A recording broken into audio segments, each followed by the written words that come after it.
Bismillahirrahmanirrahim. Assalamualaikum warahmatullahi wabarakatuh. Alhamdulillah wassalatu wassalamu ala Rasulillah wa ala alihi wa sahbihi wa man wala. Asyhadu an la ilaha illallah wahdahu la syarika lah wa asyhadu anna Muhammadan abduhu wa rasuluhu la nabiyya ba'dah. Allahumma inna nas'aluka al-huda wat-tuqa wal-'afafa wal-ghina. Allahumma inna nas'aluka ilman nafi'an wa rizqan thayyiban wa 'amalan mutaqabbalan. اللهم انفعنا بما علمتنا وعلمنا ما ينفعنا وزدنا علما. اللهم آت نفوسنا تقواها وزكها أنت خير من زكاها أنت وليها ومولاها. ما بعد. أيها الأخوة والأخوات زين الله وإياكم. Insyaallah pada pertemuan selanjutnya kita akan mulai membaca kitab Ad-Da' wad-Dawa yang dikarang oleh Al-Imam Ibnu Qayyim rahimahullah ta'ala. Dan untuk mengisi pada malam hari ini insyaallah kita akan bahas sedikit tentang tafsir surah Al-Falaq. Yang ini surahnya adalah surah yang biasa kita baca. Surah ini terdiri dari 5 ayat, 23 kata dan 23 kata dan 74 huruf. Para ulama berselisih pendapat apakah surah Al-Falaq ini termasuk surah Makkiyah atau Madaniyah. Tapi pendapat yang lebih kuat surah Al-Falaq adalah surah Madaniyah. Karena sahabat-sahabat yang meriwayatkan tentang keutamaan surat ini, yang pertama adalah Abu Sa'id Al-Khudri radhiyallahu anhu. Dia termasuk sahabat yang ketika Nabi sallallahu alaihi wasallam hijrah ke Madinah, beliau masih kecil. Beliau meriwayatkan karena Rasulullah sallallahu alaihi wasallam yata'awwadhu minal jan wa 'ainil ins hatta nazalat al-mu'awwidhatan. Dahulu Rasulullah sallallahu alaihi wasallam berlindung dari jin dan ain manusia, penyakit ain, sampai turun al-mu'awwidhatan, yaitu al-Falaq dan al-Ikhlas. Falamma nazalat taraka ma siwahuma. Ketika 2 surat ini turun, maka Nabi sallallahu alaihi wasallam meninggalkan surat-surat yang lainnya. Kemudian juga yang kedua dari Uqbah bin Amir radhiyallahu anhu. Dan Uqbah bin Amir ini termasuk sigor Ansar, tabaqat sigor Ansar, yang dia tentunya ini masih kecil sekali ketika Nabi sallallahu alaihi wasallam ini datang ke Madinah, menunjukkan bahwasanya surah Al-Falaq ini adalah termasuk surah Madaniyah, yaitu surat-surat yang diturunkan oleh Allah SWT setelah hijrahnya Nabi SAW ke Madinah.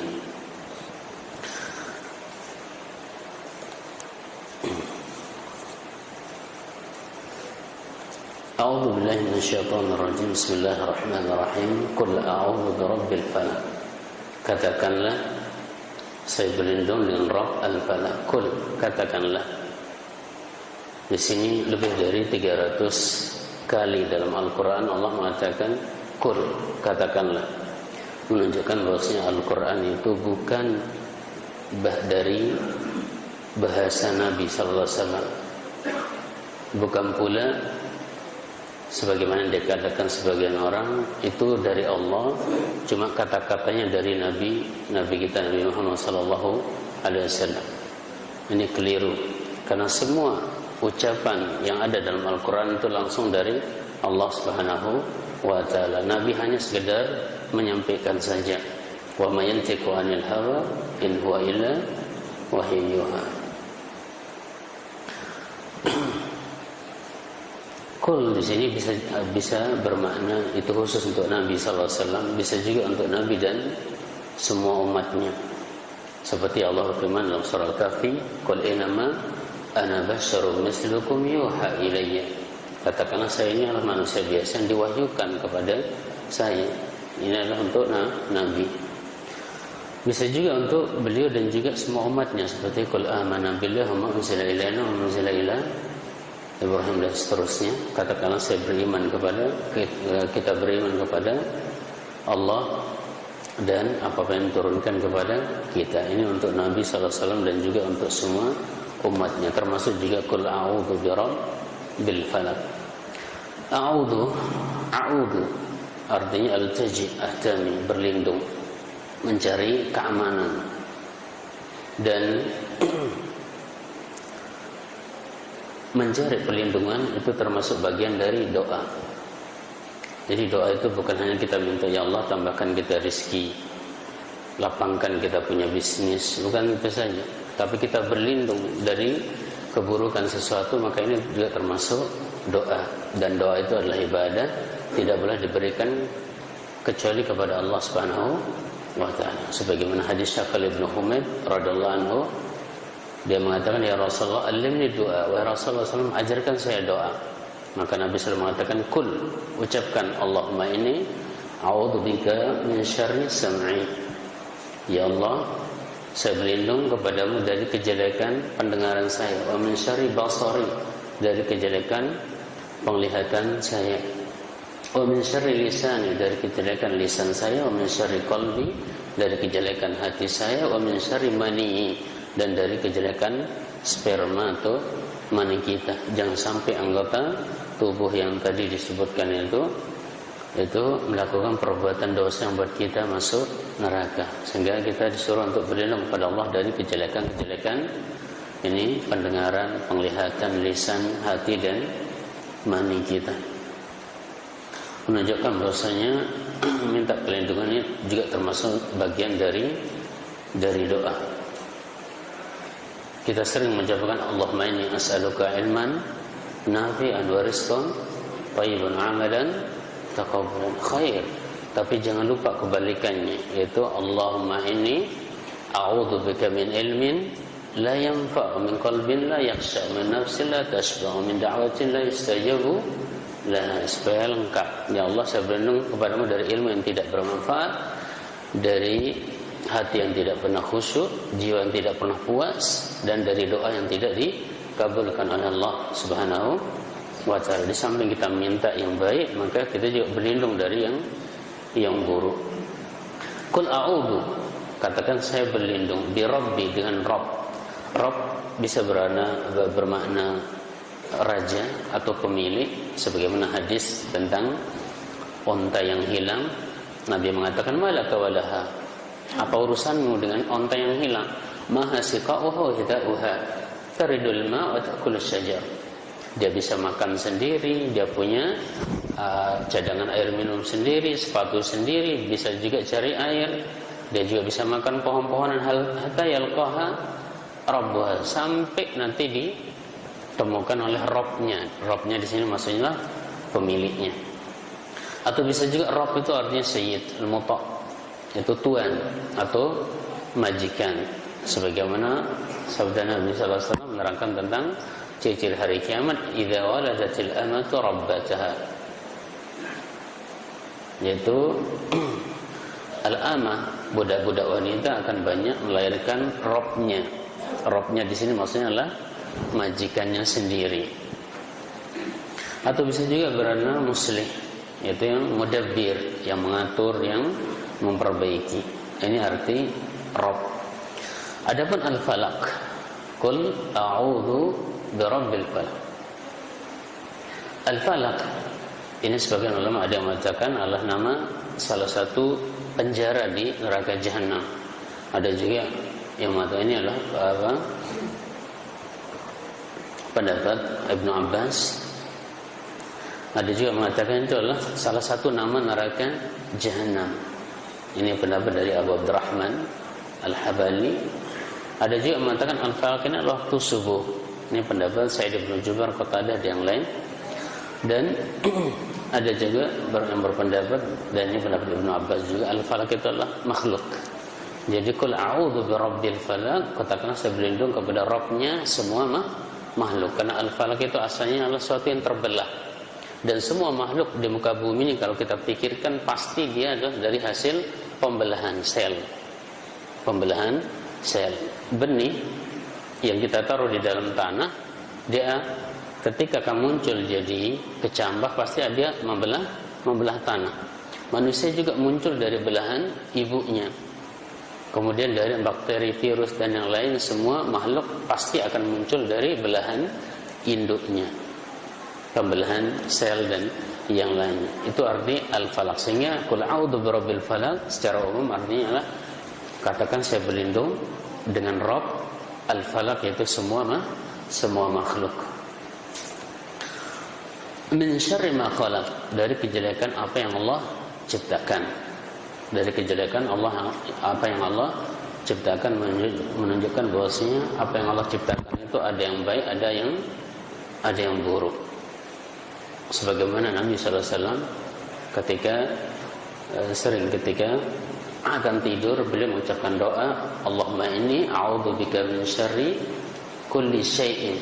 Ya Allah, saya berlindung kepadamu dari kejelekan segala satu. Anta akhidun binasiyatihi, Engkau yang memegang ubun-ubunnya, ya Allah. Engkau yang memegang ubun-ubun semua makhluk yang ada di jagat raya ini, yang buruk, yang jelek, yang gaib maupun yang lain. Ini kalau kita yakini doa ini Allah memegang ubun-ubunnya, maka di sana mental berani kita akan naik. Karena tidak ada yang bisa memudaratkan kita kecuali dengan izin Allah Subhanahu wa ta'ala. Tetapi tidak boleh kita mengatakan bahwasanya berarti Allah kalau menciptakan yang buruk berarti Allah ada sisi tidak baiknya. Tidak boleh. Karena Allah SWT menciptakan yang buruk itu hikmahnya banyak.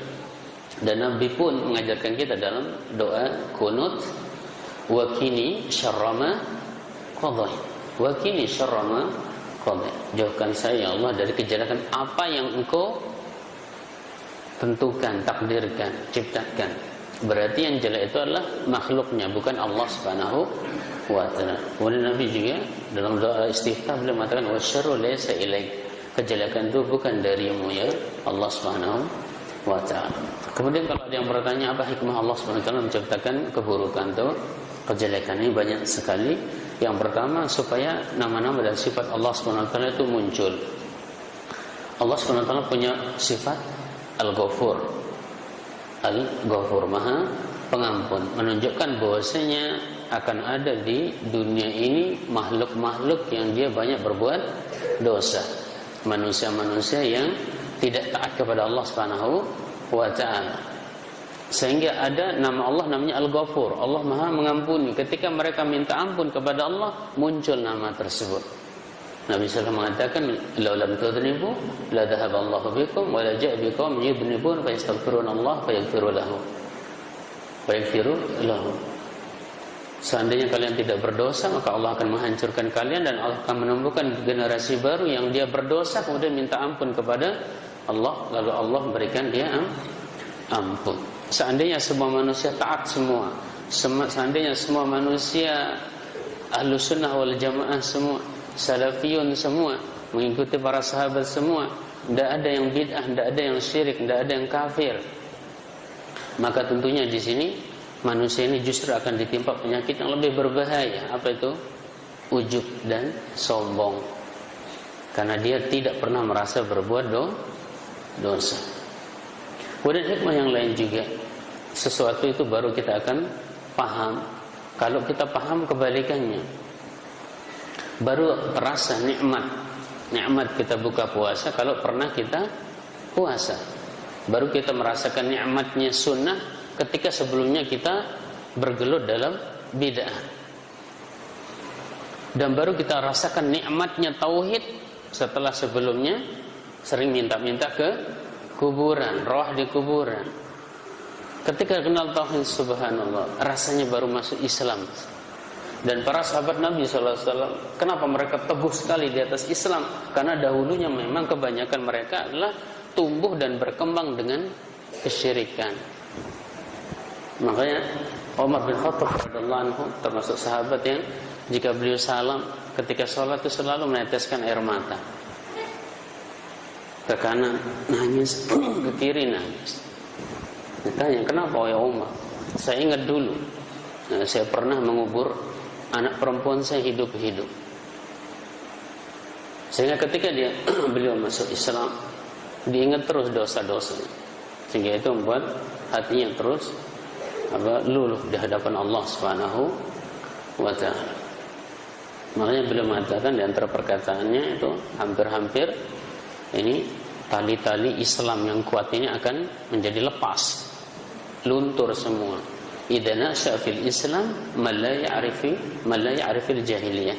Jika ada generasi muda Islam yang dia tumbuh muslim tapi tidak tahu apa itu jahiliyah.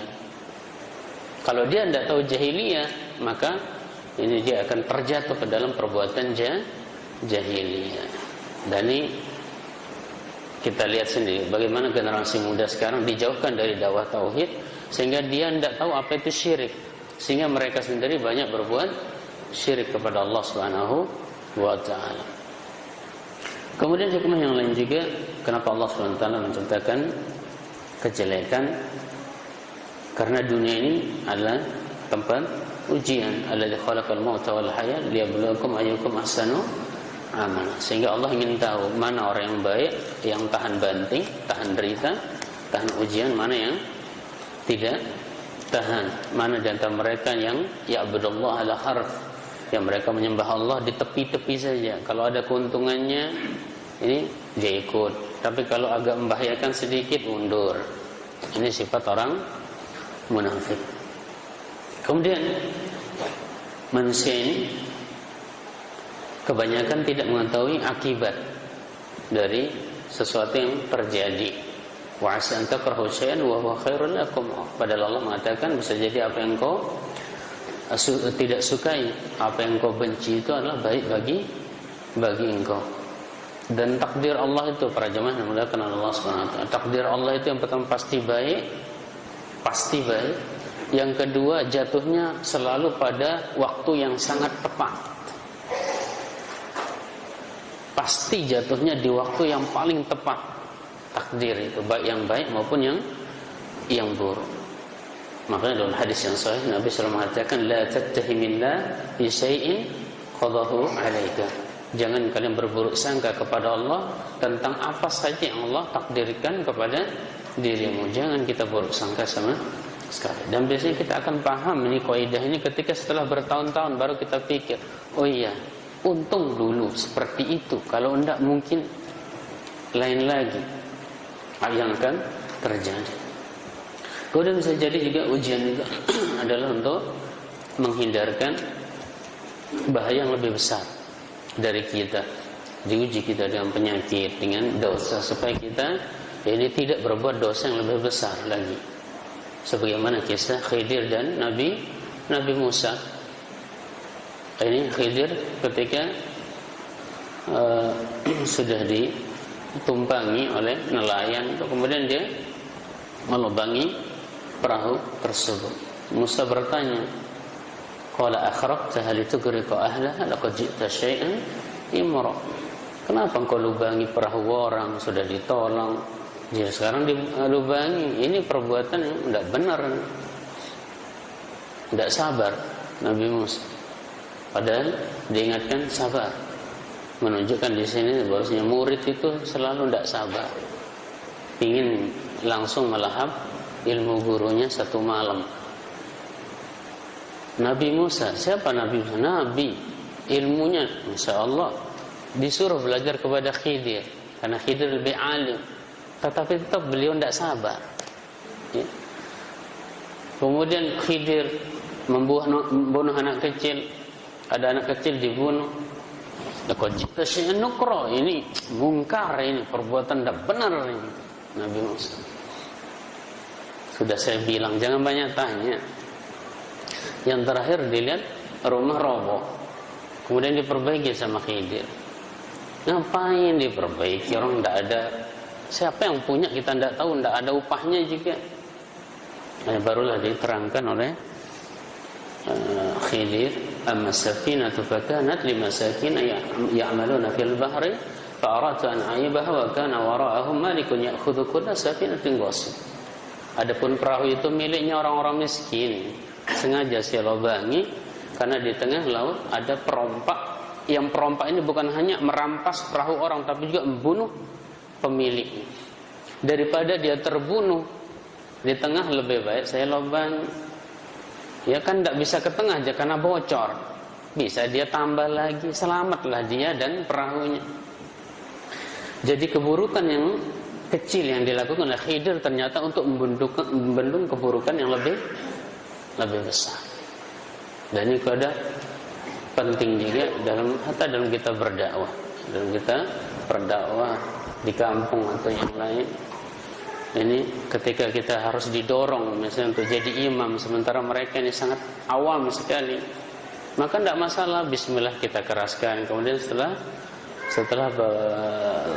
salam juga zikirnya dikeraskan, tapi kita niatkan untuk mengajar mereka tata cara zikir. Setelah itu kalau yang kedua ketiga didorong lagi, ya tidak usah dikeraskan lagi.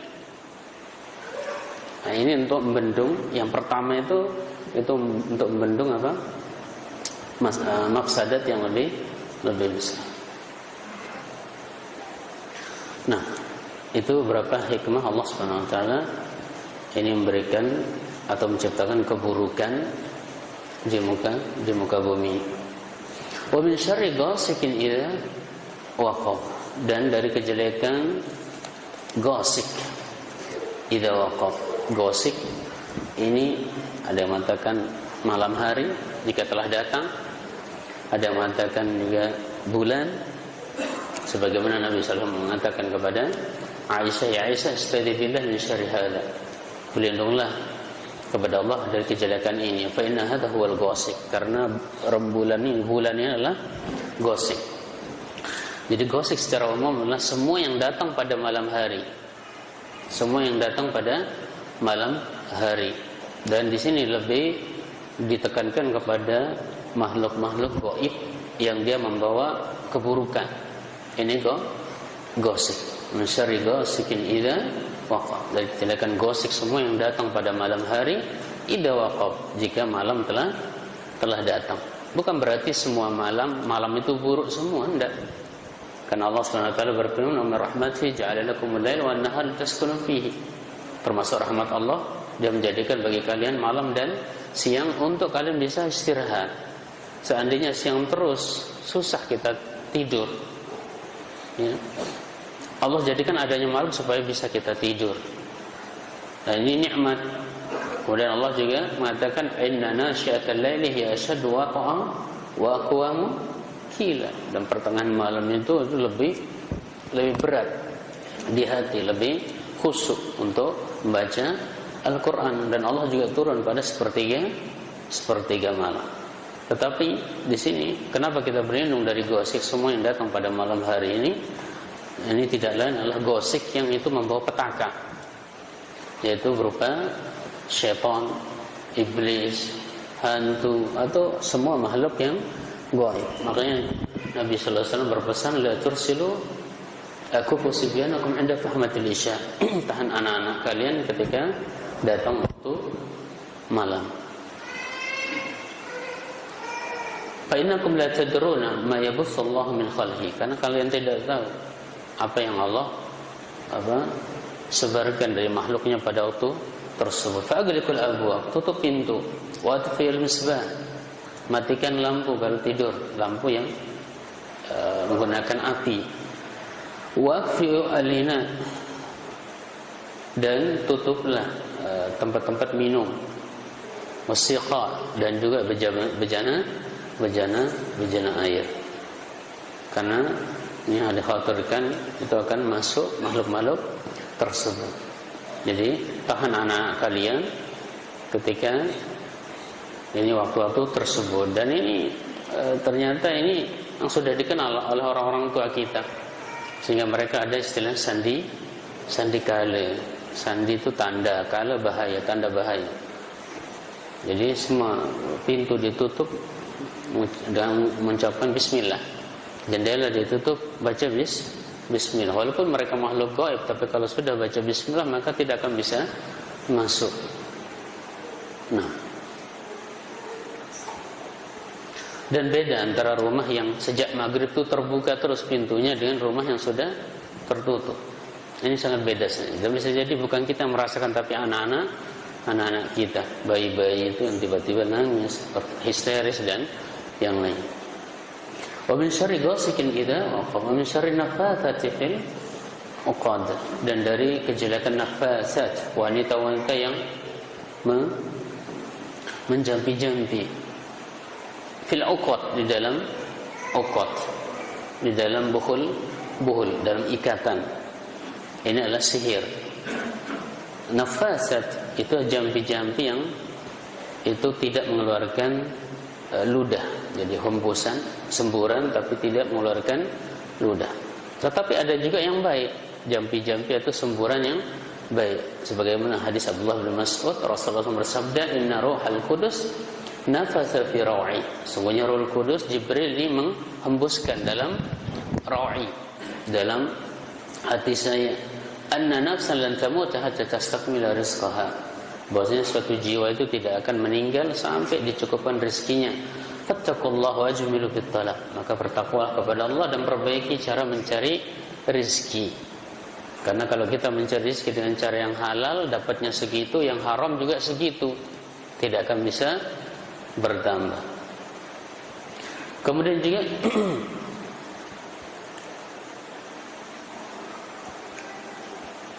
hadis Aisyah radhiyallahu anha, beliau mengatakan Rasulullah idza ishtaka nafasa ala nafsihi al-mu'awwidzat. Rasulullah jika merasa sakit maka beliau langsung menjampi atau meniupkan, meludahi tubuh beliau dengan al-mu'awwidzat, al-falaq, an-nas, wa masaha anhu biyadihi. Kemudian beliau mengusap dengan tangannya. Ini adalah hembusan-hembusan atau jambi-jambi yang itu sifatnya baik, disyariatkan. Adapun yang dimaksud dalam ayat ini adalah jambi-jambi itu adalah dari syaitan atau dari tukang sihir. Dan kita ketika tidur itu kita juga sebenarnya diikat 3 ikatan kepala kita semua. Sebagaimana hadis Abu Hurairah, Rasulullah bersabda, yaqidu syaitan ala qafati ra'si ahadikum idza huwa nama 3 uqadin. Syaitan mengikat di atas kepala kalian ketika tidur 3 ikatan, dan ini tentunya ikatan gaib, kita tidak bisa lihat. Yadribu ala kulli 'uqdatin 'alaika lailun tawilun farqud. Apa jampi-jampinya? Ikatan pertama jampinya 'alaika lailun tawilun farqud. Malam masih panjang, silakan tidur lagi. Ikatan kedua juga gitu, malam masih panjang. Fa in istaqadha fa dzakarallaha in halat 'uqdatin. Ketika dia bangun kemudian berzikir kepada Allah, membaca doa bangun tidur, alhamdulillahilladzi ahyana ba'da ma amatana wa ilaihi nusyur, maka satu kelepas cetas, satu ikatan itu terlepas. Fa in tawadda in halat 'uqdatin. Kemudian kalau dia berwudu, lepasan yang kedua lepas, ikatan yang kedua lepas. Fa in shalla in halat 'uqdatun. Kalau dia salat witir atau salat sunnah qabliyah subuh, maka ikatan yang ketiga lepas. Fa asbaha nasyitan thayyiban nafs, sehingga pada pagi hari dia ini menjadi semangat, energik, dan jiwanya juga ini baik sekali. Jadi senang, gembira. Wa illa asbaha khabithan nafs kaslan. Tapi kalau tidak bisa kelepas yang 3 ikatan itu, maka pada pagi harinya itu biasanya jiwanya itu sangat terasa tidak enak sekali, keselan, kemudian malas, ngawam aja kerjanya. Kemudian geliat terus, berarti masih ada ikatan yang belum kelepas. Dan ini di semua manusia seperti itu. Nah, ini menunjukkan bahwasanya syaitan itu selalu berusaha untuk menghalangi kita untuk berbuat kebaikan. Tapi dengan zikrullah, berzikir, kepada Allah Subhanahu wa taala, wudu, kemudian salat, maka ikatan-ikatan itu menjadi hilang. Kemudian dari Zaid bin Arqam qala sahara Nabi sallallahu alaihi wasallam min al-Yahud. Nabi SAW pernah disihir oleh ada seorang laki-laki dari Yahudi. Fashtaka lidzalika ayyam. Kemudian Nabi SAW mengeluh beberapa hari. Nabi mengeluh beberapa hari, tubuhnya tidak fit sekali. Ini beliau Nabi. Nabi kena sihir. Kenapa Nabi kena sihir? Padahal beliau dijaga oleh Allah Subhanahu wa taala. Ya, hikmahnya banyak. Di antaranya untuk mengajarkan bagaimana sih cara kita kalau kena sihir. Itu salah satu. Fatahu Jibril alaihissalam. Kemudian datanglah Jibril, "Aina rajulan min al-Yahud saharaka." Ada seorang dari Yahudi menyihirmu. Aqadalaka aqdan fi bi'ri kadza wa kadza. Dia menaruh buhul di sumur ini dan itu. Sumurnya sumur tua. Farsala Rasulullah sallallahu alaihi wasallam fastakhrajuha faji'a biha. Kemudian Rasulullah mengirim beberapa para sahabat untuk menggali buhul itu, kemudian didatangkan. Faqama Rasulullah sallallahu alaihi wasallam kana manashata min iqal. Maka Rasulullah sallallahu alaihi wasallam langsung berdiri seolah-olah baru lepas dari ikatan. Jadi ini menunjukkan bahwasanya orang kalau sudah tidak mampu mencelakakan kita dengan fisik, maka dia akan biasanya lewat jalan belakang. Makanya kita dianjurkan untuk membaca al-muawwidhatan ini, al-falaq, al-ikhlas, an-nas setiap selesai salat subuh dan maghrib 3 kali. Takfika min kulli syai'. Maka itu cukup bagimu dari keburukan atau kejelekan segala sesuatu. Nah, jadi tidak jarang juga karena perpecahan rumah tangga itu asalnya adalah sihir. Jadi ada yang menyihir salah satu dari suami atau istri sehingga tiba-tiba minta cerai lah, atau si suaminya yang mau nikah lagi lah, macam-macam, pokoknya tengkar terus. Maka sebetulnya penuh untuk kita ruqyah diri kita, ruqyah istri kita, ruqyah anak-anak kita. Karena tidak semua penyakit itu bisa selesai dengan Panadol, dengan Paramek, atau ke dokter langsung. Ini kurangnya tawakal kita. Bukan kenapa ya, anaknya pilek dikit aja harus langsung ke dokter spesial, padahal masih bisa diruqyah, masih bisa pakai herbal dulu. Kita belajar yakin dengan pengobatan Nabi ini dulu. Baru kalau memang tidak mempan, baru kita ke dokter. Jangan sedikit-sedikit pusing dikit dokter, pusing dikit Paramek, Bodrek. Ini makanan pokok kalau Bodrek. Nah, jadi kita ajarkan diri kita untuk kita ruqyah dulu diri kita, sebagaimana Rasulullah SAW meruqyah diri beliau sendiri. Wa min syarri nafasati fil uqad, dan dari kejelekan nafasat, wanita-wanita penyihir fil uqad. Ila khazanallahu wa yakum. Suratnya memang pendek, tapi kalau kita yakini luar biasa. Ini sangat luar biasa. Berapa kasus pasien yang kesurupan atau sihir itu kita bacakan surat-surat pendek ini berulang kali. Betul, dengan izin Allah Subhanahu wa taala sangat cepat untuk pergi atau hilang. Nah, bahkan ada di perumahan ada seorang ibu sakit. Ibu ini dia pergi ke Gerung jam 9 pagi, baliknya jam 11. Jam 11 siang atau jam 11 malam. Di Gerung itu dia lihat ada pengkolan, jalannya besar seperti bypass. Ternyata itu bypassnya jin. Dia masuk ke jalan itu bingung, kok aneh sekali. Sampai ada anak kecil yang nyuruh dia untuk lewat ini. Barulah dia kemudian ketemu patung sapi. Jam 11 malam kalau tidak salah. Baru dia keluar dari jalan gaib itu. Setelah pulang, tiba-tiba dia seperti kesurupan. Akhirnya langsung ke sana, saya tanya, dia bilang ini anak ibu ini dia disuka oleh Prabu Gerung katanya, Prabu jin dari Gerung, dia mau dijadikan permaisuri. Dan ternyata ada riwayat memang perempuan ini keluarganya itu banyak yang hilang, banyak yang sering hilang, bahkan sampai sebulan dia hilang. Baik, akhirnya malam pertama kita ruqyah, berhasil keluar sebagian. Besok malamnya kita mau ngeruqyah, tapi paginya sudah dipesan sama panglima jinnya, salam sama ustadz itu kan, suruh bawa tombaknya besok malam, suruh bawa semua senjatanya, kita perang habis-habisan. Bingung, di rumah tidak ada apa-apa.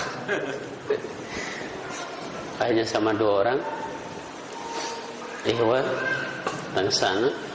Dan ternyata dia cerita, ibu ini pasukan semua lengkap sudah ada di depan rumah, sama prabunya, sama panglimanya sekali, senjatanya lengkap.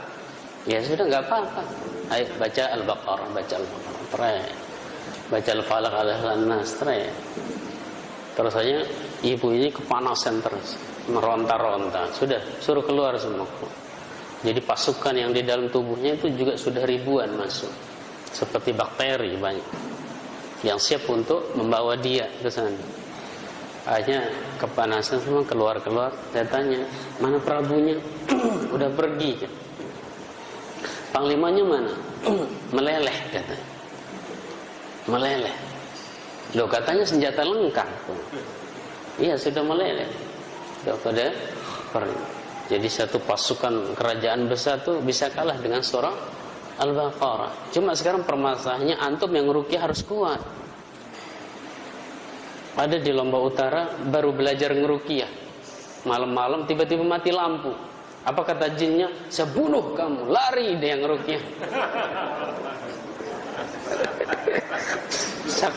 Saksi matanya masih hidup, dan orangnya masih hidup. Lari dia, ketakutan. Jadi pengaruh ruqyah yang dia baca itu tidak ada sama sekali. Makanya Ibnu Qayyim mengatakan ruqyah itu kasaib, seperti pedang. Wasaib bidharibihi, dan pedang itu tergantung siapa yang mainkan. Kalau yang mainkan orangnya yakin, kuat dia imannya, insyaallah hatta dia baru a'udzubillahi minasyaitonirrajim itu sudah sangat kepanasan. Tapi kalau kita sendiri yang ruqyah ngantuk, atau kita sendiri masih takut, hatta Al-Baqarah selesai tidak ada pengaruh, bahkan diketawain. Ustaz, saya juga muslim kan? Saya juga hafal Al-Baqarah ayat kursi kan repot. Bahkan ada yang nantang, ayo kita kita tes hafalan kita Ustaz katanya. Bingung kita kalau maka kita butuh orang yang betul-betul lebih kuat iman dan keyakinan. Jadi surat ini mempendek, tapi subhanallah kalau kita yakini itu semuanya akan selesai. Ada juga di daerah utara namanya Leong. Leong itu pasti atas gunung, dan mistisnya luar biasa. Jadi setiap gubuk itu ada bangaran istilahnya. Bangaran itu ada tumpukan batu, itu isinya adalah jin semua, untuk menjaga gubuk atau rumahnya. Tapi belakangan kemudian setelah syarat-syarat mereka kurang diperhatikan sama penduduk, tidak ditaruhnya sesajen, hanya ngamuk. Yang diganggu lah anak-anaknya, banyak kesurupan anak. Itu yang kita obati sampai berapa malam itu jinnya ternyata banyak sekali. Itu dari sisa-sisa lokak-lokak lain katanya. Dan antum tentunya paham kalau Lombok Utara itu terkenal sihir dayang gunung. Ya, sihir dayang gunung ya memang di sana lebih kawat. Tetapi subhanallah, dengan kita bacakan Al-Mu'awwidzatain, Al-Falaq, Al-Ikhlas, enggak ada apa-apanya kuatnya. Bahkan disebut sama jin itu, ini jin dukun yang paling kawat di utara ini ada di Dangiang katanya. Tapi enggak ada pengaruh sama saya sama sekali katanya. Enggak pengaruh sama sekali. Terus kalau yang ini, kalau Al-Qur'an yang ini, panas.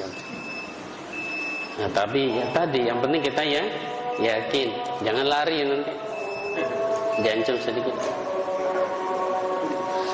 Wa min syarri hasidin idza hasad, dan dari kejelekan hasid, orang yang hasad jika dia hasad. Hasad di sini hasad yang tentunya buruk, yang dia menampakkan hasadnya.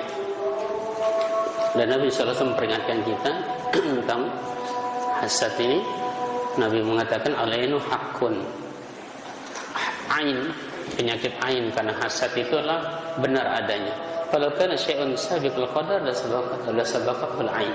Kalau ada sesuatu yang mendahului takdir, maka ain itu akan mendahului takdir. Beliau juga mengatakan idza rahadukum min nafsi wa amalihi wa akhihi ma yujibuhu falyadu bil barakah.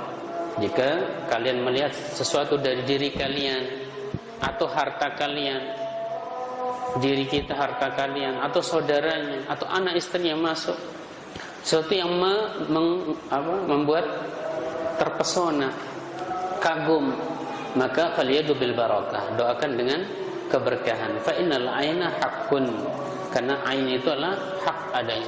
Bahkan Allah mengatakan wa innahum la yuzlikunaka bi absarihim. Hampir-hampir orang Quraisy itu membuat kamu mati wahai Nabi gara-gara pandangan mata jahat mereka. Ini yang kita berlindung kepada Allah Subhanahu wa taala dengan membaca surah Al-Falaq, Al-Ikhlas dan An-Nas setiap selesai salat, dan khusus ketika pagi dan sore hari ini tiga kali. Takfika min kulli syai', maka itu cukup membentengi kamu dari segala sesuatu. Dan ini kalau surat ini kita ajarkan kepada masyarakat awam, senang mereka, karena mereka sendiri tidak paham, belum nyampe kepada mereka apa yang bisa membentengi diri mereka, sehingga mereka cari bebadong, cari wirid-wirid sampai ke pancor, padahal itu semua syirik. Nah, ketika kita terangkan kehebatan Al-Falaq, Al-Ikhlas, An-Nas, barulah mereka yakin kemudian mengamal. Ketika mereka sudah yakin, tentunya kekuatan itu akan muncul dalam jiwa mereka.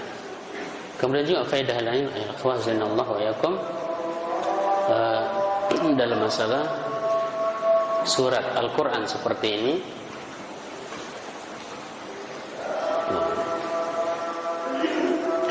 membaca Al-Quran itu ibadah. Membaca Al-Quran adalah ibadah mahdhah, ibadah murni. Hendaknya ini kita betul-betul ikhlaskan lillahi ta'ala. Tidak boleh untuk mencari dunia atau yang lain. Karena tidak sedikit sekarang banyak di antara saudara-saudara kita ini menjadikan bacaan Al-Quran itu sebagai mahar. Apa mahar? Mas kawinnya surah Ar-Rahman. Tidak boleh. Baca Al-Quran ibadah mahdhah. Wa ma umiru illa liya'budullah mukhlishina lahuddin. Harus ikhlas. Dan Allah tidak menerima amalan kecuali dari orang yang ikhlas, wa butughiya bihi wajhullah, dan betul-betul mencari wajah Allah. Adapun mengajarkan Al-Quran sebagai mahar, ini tidak masalah. Nabi SAW mengatakan kepada seorang sahabat, qad zawwajtukaha bima ma'aka minal Qur'an. Kamu saya nikahkan kamu dengan hafalan Al-Quran, dengan apa yang kau punya dari Al-Quran. Dan berarti yang lain, alimha Al-Baqarah, surat kada wa kada. Ajarkan istrimu surah Al-Baqarah, ajarkan istrimu surat ini, surat itu. Jadi kalau kita mengajar orang sebagai mahar, mas kawin, tidak masalah. Karena beda antara mengajar, mencari upah dari mengajar, itu diperbolehkan. Nabi mengatakan, inna haqqa ma akhadtum alaihi ajran kitabullah. Sesuatu yang paling bagus yang kalian terima sebagai upah kalian adalah dari kitabullah, maksudnya mengajarkan Al-Quran. Adapun mencari uang dengan membaca Al-Quran, Nabi mengatakan la ta'kulu bihi, jangan kalian cari makan dengan bacaan Al-Quran. Ngasar sedikit, amplop 100.000, tidak boleh. Ini namanya cari makan dengan bacaan Al-Quran. Tapi kalau kita buka TPA, kemudian kita tarik iuran misalnya 10.000 per bulan, tidak masalah, karena di sini waktu kita banyak tersita di sana, dan ini tidak masalah. Baik. Jadi sekedar untuk mengingatkan saja. Allah Taala alam. Sallallahu alaihi Muhammad wa ala alihi wasallam. Wa akhiru dan alhamdulillah rabbil alamin. Assalamualaikum warahmatullahi wabarakatuh.